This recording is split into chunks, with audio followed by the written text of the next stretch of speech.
ছাগলকাণ্ডে আলোচিত সাদিক এগ্রো ফার্মে ঢাকা উত্তর সিটি কর্পোরেশন উচ্ছেদ অভিযান শুরু করেছে। বৃহস্পতিবার দুপুর 12টায় 30 মিনিটে এ অভিযান শুরু করেছে ডিএনসিসি ভ্রাম্যমাণ আদালত। টানা 2 ঘন্টা চলে অভিযানের আগেই গড়ে ওঠা অবৈধ বাড়িঘর সরানোর কথা বলা হয়েছে ভুক্তভোগীদের।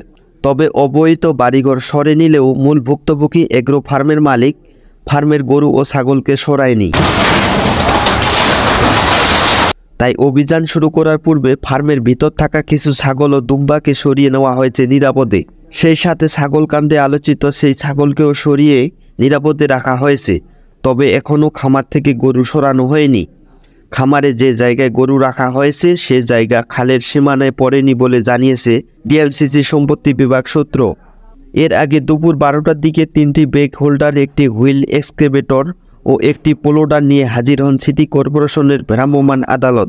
অভিযানের কাজ সম্পন্ন শেষ করেন সিটি কর্পোরেশনের পরিচ্ছন্নতা কর্মীরা। বিএনসিসি সূত্র জানায়, সাদিক এগ্রো অবৈধভাবে খাল ও রাস্তার জায়গা দখল করে আছে।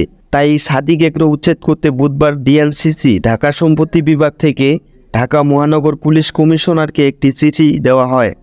মোহাম্মদ মাহি আলম ডিএনসিসির প্রধান সম্পত্তি কর্মকর্তা এই চিঠিতে স্বাক্ষর দেন।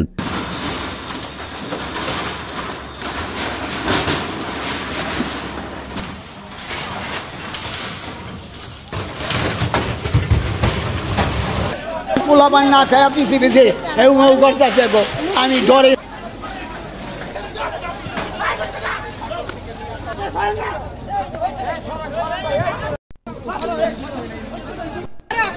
Desk report, news BD.